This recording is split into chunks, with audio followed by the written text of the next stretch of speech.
আসসালামু আলাইকুম, আমি তরিকুল ইসলাম, আমি বাংলাদেশ থেকে। আমি পিসিটিতে আমার গ্রাজুয়েশন করছি, ব্যাচেলর অফ কম্পিউটার অ্যাপ্লিকেশন। এখানে সত্যি ক্যাম্পাস সত্যি অনেক মনোমুগ্ধকর। এখানকার পরিবেশ, ক্যাম্পাস, টিচাররা, ফ্যাকাল্টি মেম্বার সত্যি অপূর্ব, তারা অনেক হেল্পফুল। শিক্ষা ব্যবস্থা অনেকটাই প্র্যাকটিক্যাল এখানে। লেখাপড়া শেষে ডিগ্রি পাঞ্জাব টেকনিক্যাল ইউনিভার্সিটি থেকে দেওয়া হবে, সেটা হচ্ছে একটা গভর্নমেন্ট ইউনিভার্সিটি পাঞ্জাবের।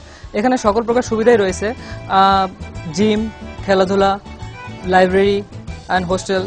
এছাড়া প্রতি সেমিস্টারেই শিক্ষা সফর হয়ে থাকে, ন্যাশনাল, ইন্টারন্যাশনাল, ইন্ডিয়ার বিভিন্ন দর্শনীয় জায়গা। এছাড়া international trip Malaysia, Dubai, Singapore, USA, বিভিন্ন কান্ট্রিতে এখান থেকে নিয়ে যাওয়া হয়। ক্যাম্পাসে রয়েছে প্রায় 45টি দেশের স্টুডেন্ট, আফগানিস্তান, নেপাল, ভুটান, আফ্রিকা, অনেক দেশের স্টুডেন্ট এখানে রয়েছে। এখান থেকে আসলে তাদের বিভিন্ন দেশের যে কালচার, তাদের চলাফেরা, আচার আচরণ সব অনেক কাছ থেকে এখানে দেখা। প্রতি বছর এখানে কালচারাল ইভেন্ট কোশিশ হয়ে থাকে, যেখানে স্টুডেন্টরা তাদের প্রতিভা তুলে ধরে যে তারা কোন জিনিসটা সবচেয়ে ভালো পারে। Thank you so much, hope see you soon.